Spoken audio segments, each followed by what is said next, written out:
Judgement లో judge గారు చేసినటువంటిది ఏంటి? ఈరోజు కోర్టులో విచారణ జరుగుతోంది, నిందితులు ఉన్నారు, ఇంకా దోషులుగా నిరూపితం కాలేదు.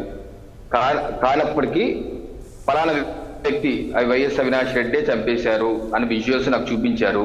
ఎవరైతే కేసు వేశారో విజువల్స్ చూపించారు, ప్రెస్ క్లిప్ చూపిస్తున్నారు.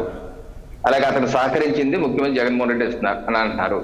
అసలు ముఖ్యమంత్రి జగన్మోహన్ రెడ్డి ఎక్కడ నిందితుల్లో కూడా లేడు. ఆయన లేని ఆయన గురించి ఎలా మాట్లాడతారు? సో ఇలా మాట్లాడటం తగున, ఇది డిఫర్మేషన్ కింద రాదా? అసలు ముందు ఇది ఎన్నికల ప్రవర్తన నియమావళిలోకి వస్తుంది కదా. ఎన్నికలు జరుగుతున్నప్పుడు ఎన్నికల ప్రవర్తన నియమావళి ఇటువంటి విషయం మాట్లాడకూడదు అని జడ్జి గారు చెప్తున్నారు. ఆ జడ్జిమెంట్ ఇందాక డిబేట్కి వచ్చే ముందు చదివాను. అవునండి. సో ఆ 10,000 జడ్జిమెంట్లు అని అంటున్నారు.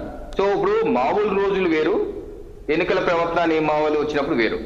మామూలు రోజులో ఇప్పుడు ఫర్ ఎగ్జాంపుల్ పురంధేశ్వరి గారు, మా రాష్ట్ర అధ్యక్షుల వారి మీద జగన్మోహన్ రెడ్డి గారు ఆ డ్రగ్స్ కంటైనర్ మీరే తెప్పించారన్నారు. వెంటనే మా రాష్ట్ర అధ్యక్షుల వారు డిఫర్మేషన్ నోటీస్ పంపించారు, సాక్షికి పంపించారు, అలాగే ముఖ్యమంత్రి గారికి పంపించారు. మీరు కనుక క్షమాపణ చెప్పకపోతే మీ మీద కేసు వేస్తారు. అది మామూలు రోజులు జరుగుతుంది. కానీ ఎన్నికల ప్రవర్తన నియమాలు వచ్చినప్పుడు మాత్రం ఇప్పుడు ఈ రోజు హైకోర్టులో కూడా జరుగుతుంది. దస్తగిరి అన్న వ్యక్తి అతను హైకోర్టుకు వెళ్ళారు. నేను పోటీ చేస్తున్నాను, నా మీద ఇటువంటి అన్ని చేస్తున్నారు, కోర్టులో ఉన్న కేసుల మీద ఇలా చేస్తానని చెప్పి అతను హైకోర్టులో కేసు జడ్జి గారు నేను అయింది.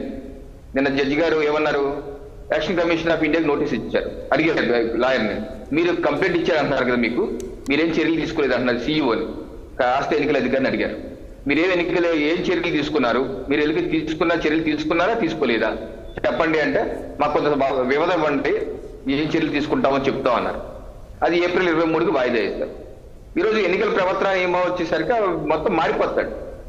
మారిపోయినప్పుడు మరి ఈ రకమైనటువంటి ఇది ప్రవర్తన నియమావళిలో ఉన్న విధంగానే ప్రతి క్యాండిడేట్ వెళ్ళవలసిన అవసరం లేదు. దాన్ని ఎన్నికల అస్త్రంగా జడ్జి వారు చెప్తుంది ఏంటంటే, లేని విషయాల్ని మీరు ఎన్నికల అస్త్రంగా వాడద్దు, మీ పార్టీ విధానాలు చెప్పండి, అంతేగాని ఇటువంటి విషయాలు కాదు అని జడ్జి గారు చెప్తారు. అది అవునో కాదో రేపు అప్పీల్కి వెళ్తారు హైకోర్టు వారు నిర్ధారిస్తారు. కరెక్టో కాదో ఏంటో నిర్ధారిస్తారు.